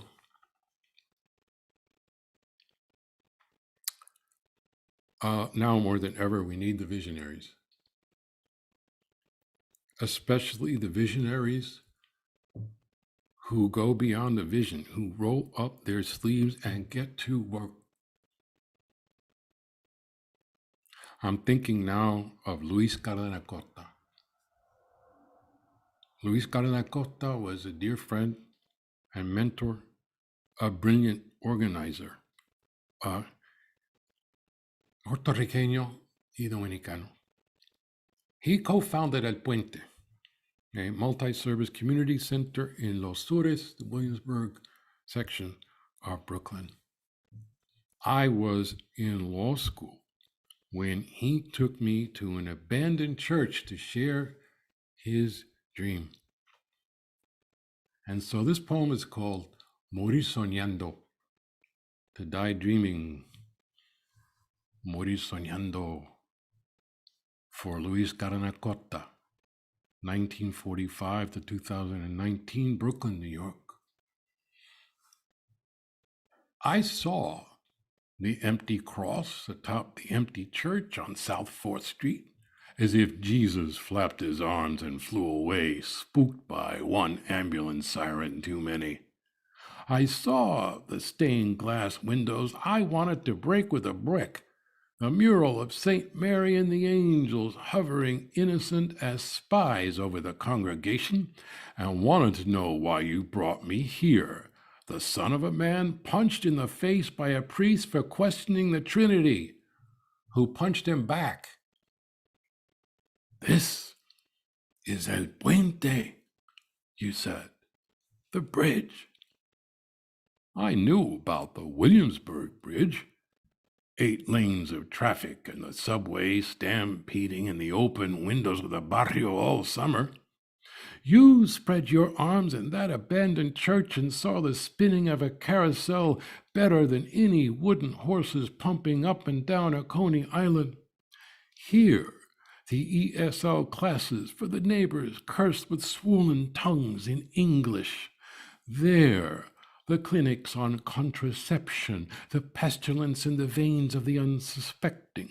Here, the karate lessons, feet spearing the air to keep schoolyard demons away. There, the dancers in white swirling their skirts to the drumming of bomba. Here, the workshops on Puerto Rican history, La Masacre de Ponce, where your mother's beloved painted his last words on the street with a fingertip of blood.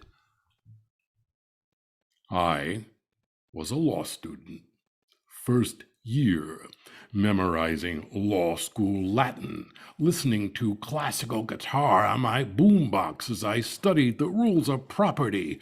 It's mine, it's not yours.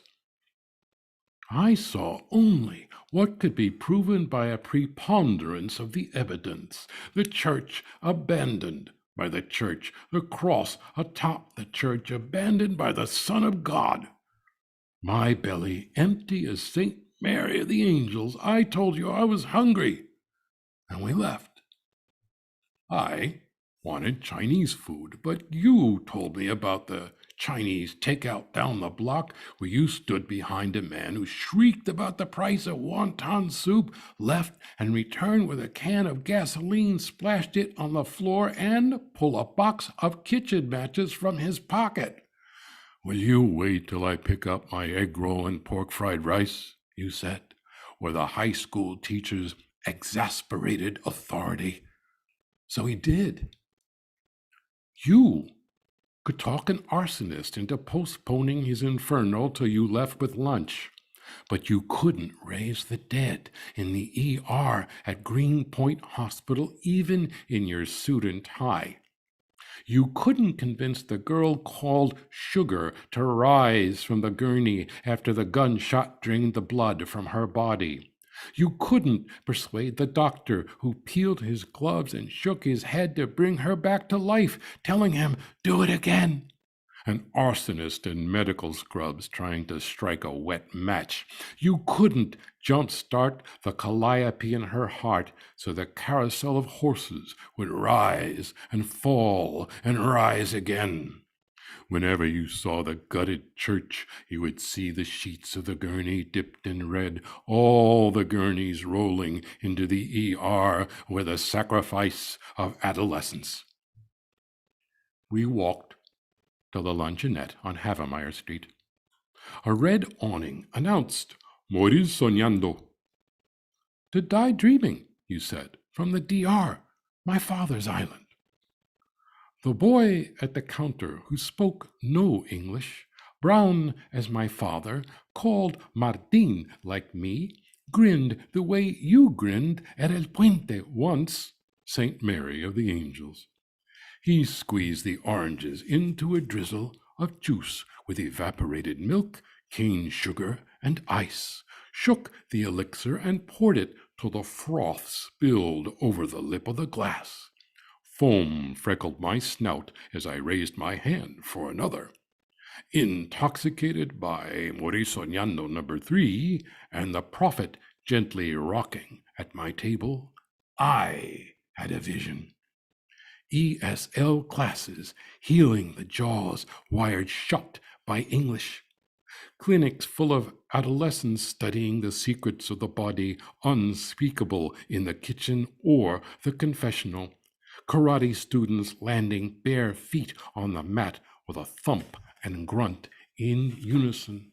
Bomba dancers twirling to a song in praise of Yoruba gods abolished by the priests. The words of Puerto Rican rebels painted on the walls by brushes dipped in every color, pressed in the pages of notebooks by a generation condemned to amnesia. Morir soñando.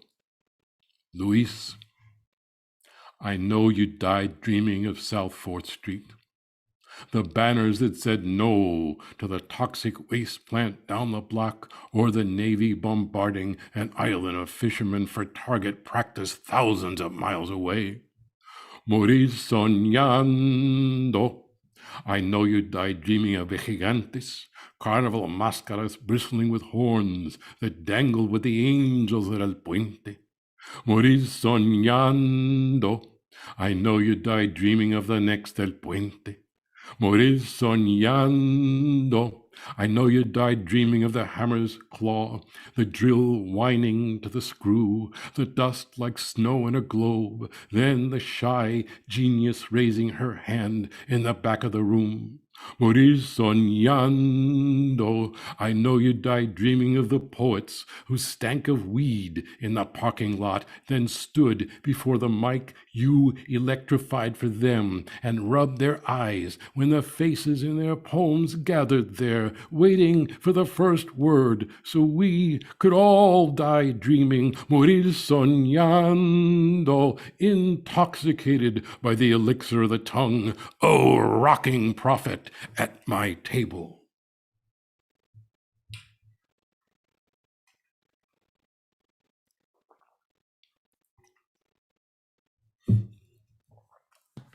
Excellent. Very nice. Good history. Gracias. And one more poem.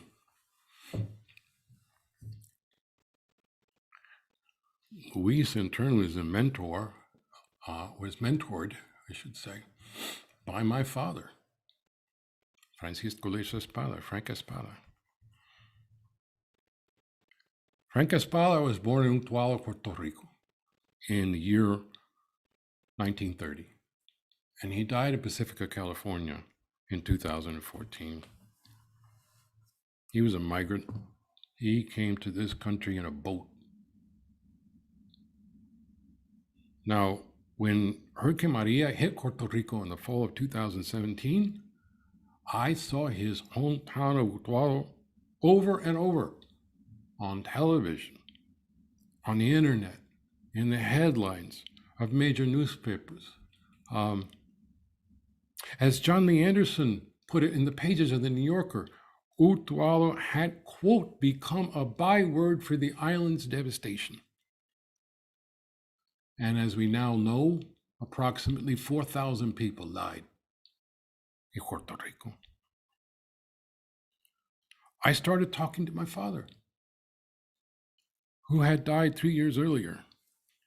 Actually, I started talking to his ashes in a box on my bookshelf.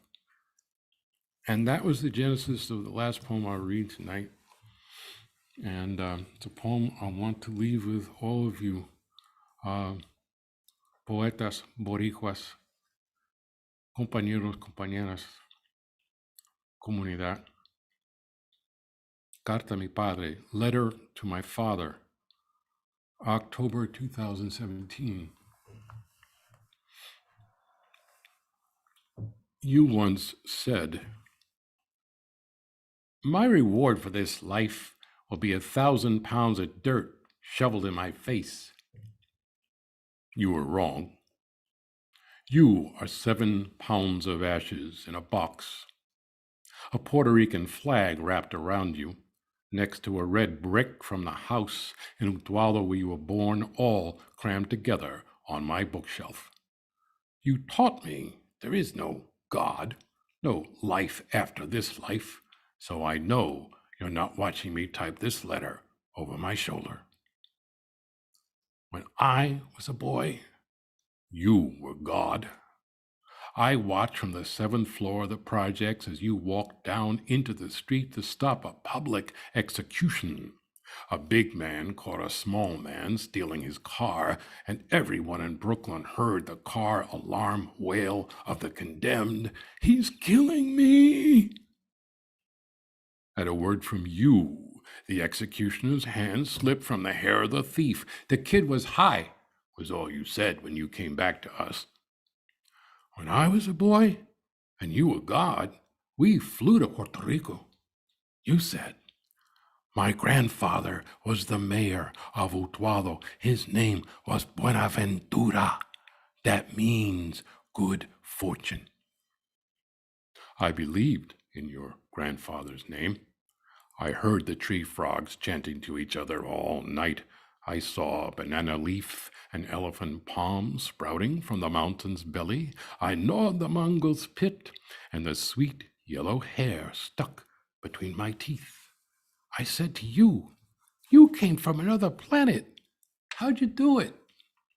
You said, every morning, just before I woke up, I saw the mountains.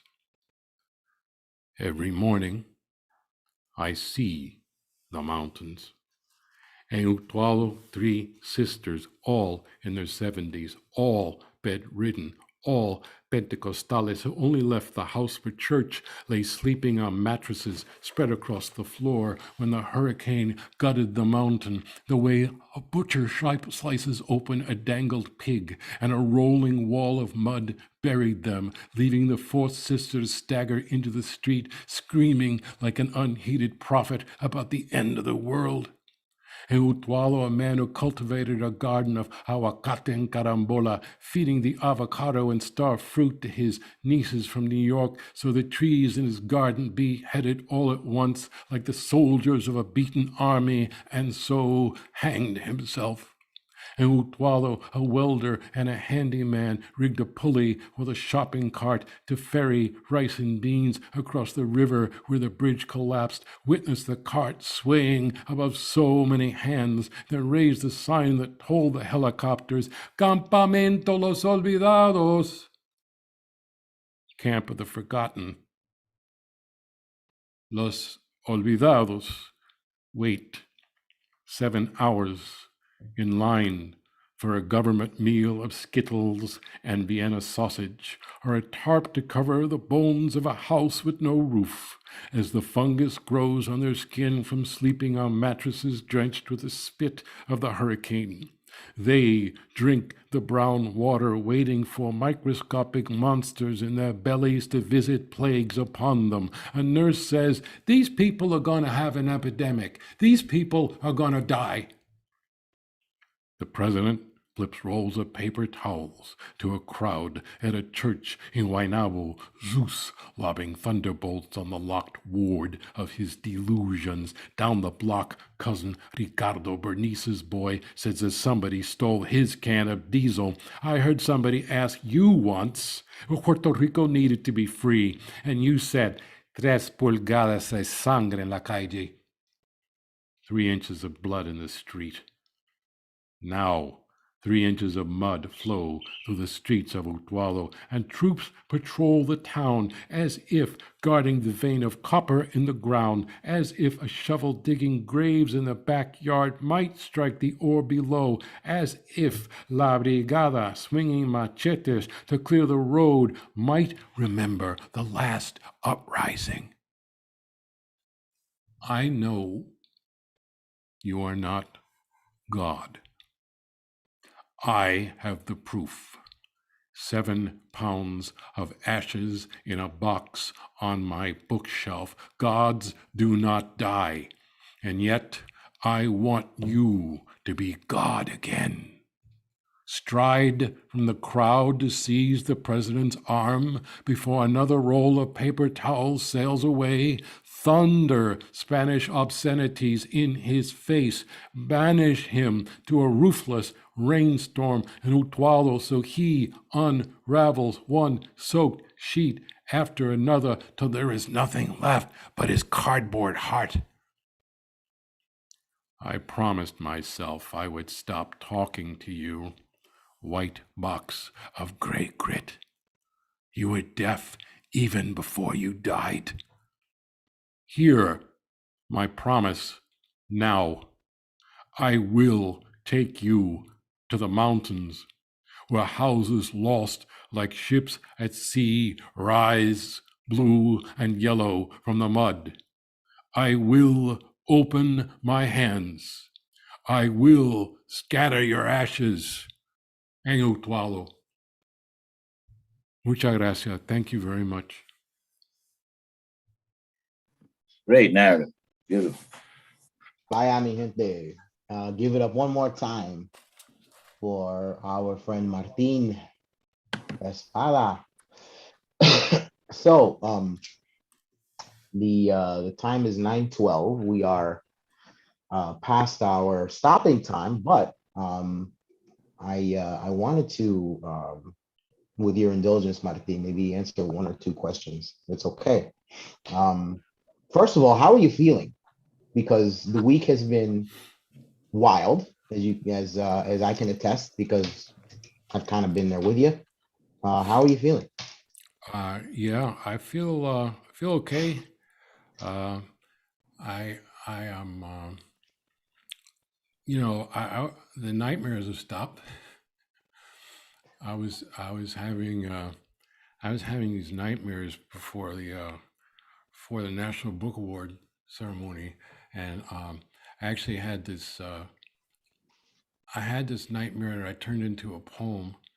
It's called Award Ceremony Nightmare with Swedish Meatballs. And it's because I was seriously, I was in this dream about sitting at this white banquet table, and this character actor, very distinguished character actor you've all seen in the movies. He came into the room. He was dressed as a server, and he went over to this steaming hot plate, and he scooped something onto a plate, and he came over to me, and he started throwing Swedish meatballs at my head. And I knew there were Swedish meatballs because the cream sauce, because they were white. And most of them missed, because he was, but he kept throwing, and I was, and a couple of them hit me. They got my neck, my forehead, and I remember wondering in the dreams, why isn't he throwing papas rellenas at me? Because this is sort of like a secret, hidden Puerto Rican meatball.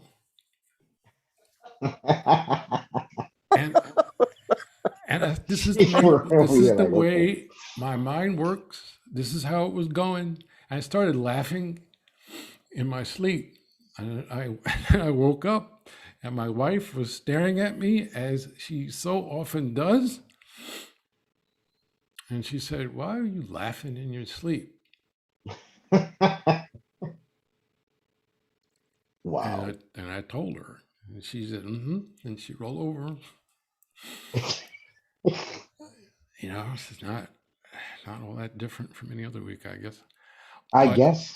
but there was this subconscious thing, obviously eating away at me, and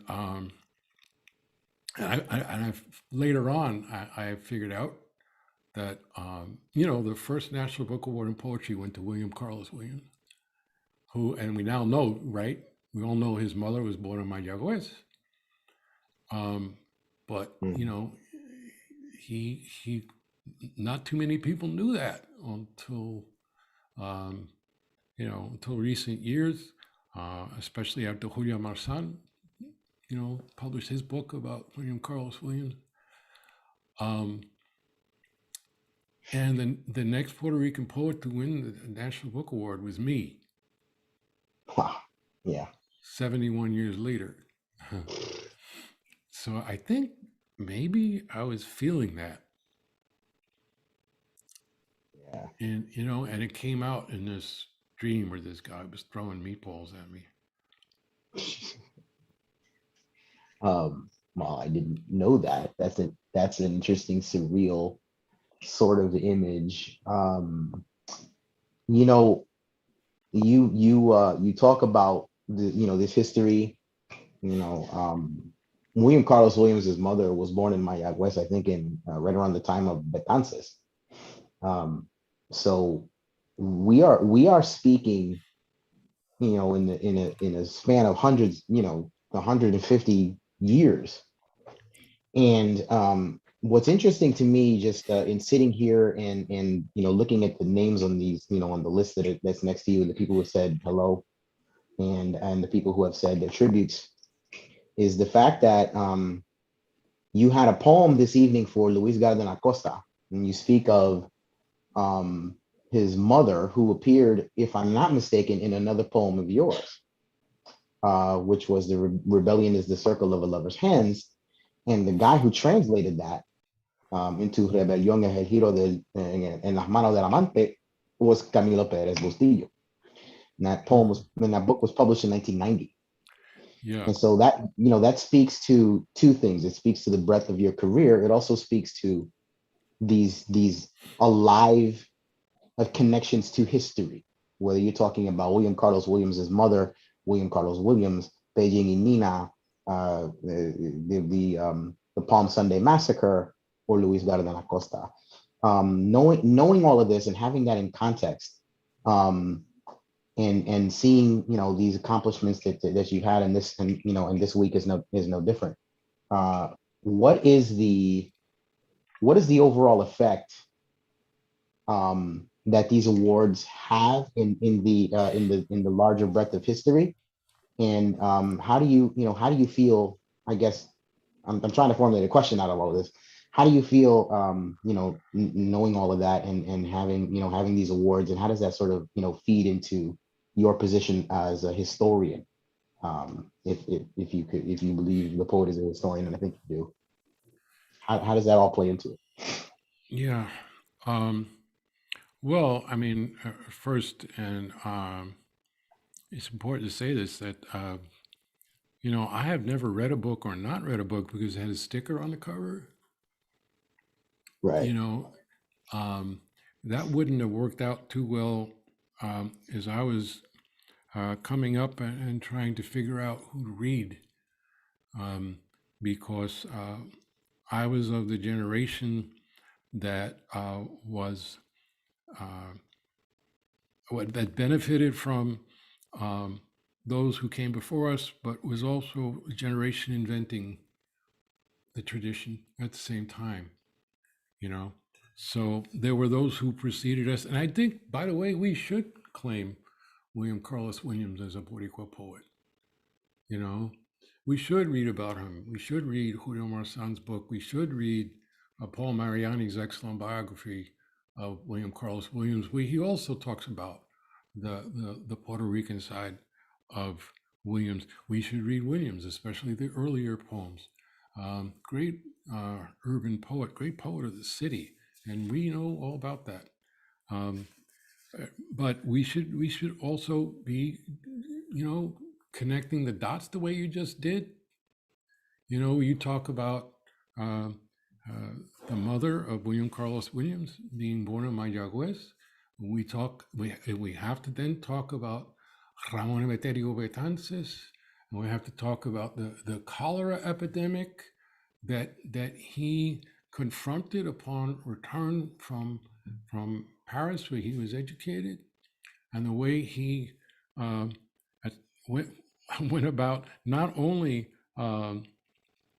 suppressing the cholera epidemic in the western half of the island, but at the same time organized an abolitionist movement, because he saw who was dying of the cholera more than anyone else. He saw that it was the enslaved people dying more than anyone else in huge numbers. And think about that vision. This is one of the great visionaries of history, one of the great figures of world history, not just Puerto Rican history, world history, who proves to us, and I have a poem about Betances in the book, that you can confront a pandemic or an epidemic and come out the other side with a more just world. That's the vision he had. That's when I talk about visionaries. The poem about Betances is right next to the poem about Luis Garanacosta. And for all the fire and fury that my father, anyone who remembers my father can tell you this, my father was all about fire. And Luis never stopped smiling, And I'm more like my father, I think. But I wanted to be like Luis too. Even now, all week long, people have been saying, all right, now smile. And I can't bring myself to do it. But Luis, you never had to say that to him, because he was always smiling. And he would do this rocking thing. And he would start talking. And it was just, you would follow that man into the maws of hell. This is all history we can claim. All these names I'm dropping right now, it all belongs to us. We think of ourselves sometimes the way the rest of the world thinks of us. We internalize it. How could we not? But it's very important for us to know our history, to know our facts, precisely because most people out there know of us mostly through West Side Story. And here we go again, because we needed another one. Thank you, Steven Spielberg. He should still be making dinosaur movies.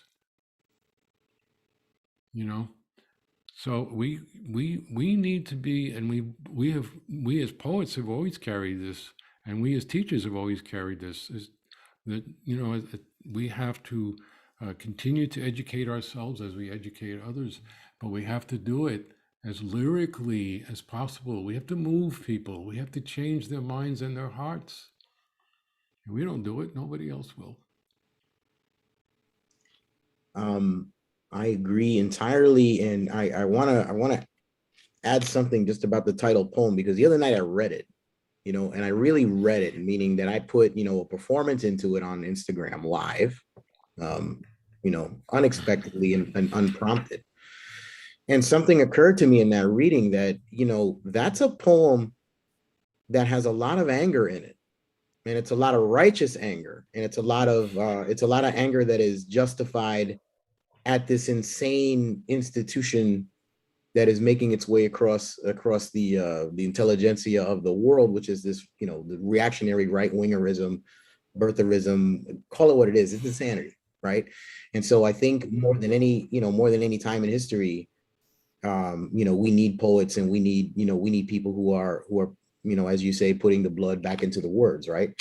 And but also, what struck me about the poem is just, while it is angry, and while it is righteously angry, it's also so well crafted so as to take that anger and make something new of it, and to convince others that this is an outrageous thing. And it's not, and it's a poem that will live, you know, decades and hopefully centuries from now, in the way that something that is more just pure flashpoint anger in a, you know, in a performative space or in a poem could ever do. This is a well-crafted, in other words, blow against the kind of institutional bullshit that we deal with as Latinos and we deal with as people of color. I just wanted to add that because it struck me, just, you know, and I think I'm gonna turn that into a lesson plan. Now it is 9:25 and I want to respect everybody's time. And so what I want to put out to the community is this. If you have one more question for Martin, you can unmute yourself and ask the question, and then we will turn off the YouTube channel and keep it moving. So if there's if there's a question out there, I'd love to hear it. If there is a question. No question is also no good. Questions. If there are no questions, then there will be no answers. Yeah. Because the dog is looking at me and reminding me that I have not fed him. Oh wow! Well, we want to feed. You definitely want to feed the dog. And he may be 12 pounds, but he is ferocious. Yeah, I imagine. Yes, he is. Well, I've met this dog, so I know. He's 12 pounds of raw fury. Yeah, pretty much. Bueno, esto. I want to, well, I think I've said enough. I think you know how much you mean to me personally, and I know you know how much you mean to, us, this collective of writers, and definitely the people who are surrounding you this evening. But, I also want to, say for the record, because this is going out there to posterity. I think that, these sorts of recognitions, although sometimes as poets, we can be very cynical about these things, and I think rightfully so. We also, every once in a while, these big institutions that are unwieldy and everything else and troubled and problematic, sometimes they get the shit right. And they got it right this year with this book in particular. And I wanted you to know that. And I wanted to say that for the record and say thank you for coming tonight. And thank you for this book. And thank you for your spirit and your generosity as a teacher. Vaya, Maestro, I appreciate you. And I'm sure I speak for the rest of the crew. But if you guys want to say a little something, you can, Mario or Rebel, whoever, very quickly so that this dog can get fed. Yeah, he's Creo que es sumamente importante to celebrate lo que son de nosotros. So felicidades de nuevo, maestro. I'm looking forward to meeting up and breaking bread with you. Muy buenas noches. Thank you to everybody. Thank you for the West Coast for always showing up. I love you guys. Susana, te quiero. Luisvet, thank you for showing us how to use Instagram. Yeah, seriously. Y buenas noches. Go feed that doggy. Yeah. Muchas gracias, bendiciones y muy lindo celebrar. Gracias. Thank you very much, man. We'll check you. I think we'll call it an evening, guys. I'll see you guys on the other side. We're going to be taking a break with this reading, I think, for the next month or so. But keep an eye on all of our various social media channels. And you can also find Martin Espada on Twitter at @mesPadaPoet, a website that has gone bananas in the last week. And you can also find him on Facebook and Instagram, same handles. So good night, y'all. I'll see you on the other side. Buenas noches. Get that poets. We in the fucking building. Buenas noches. Llega tarde y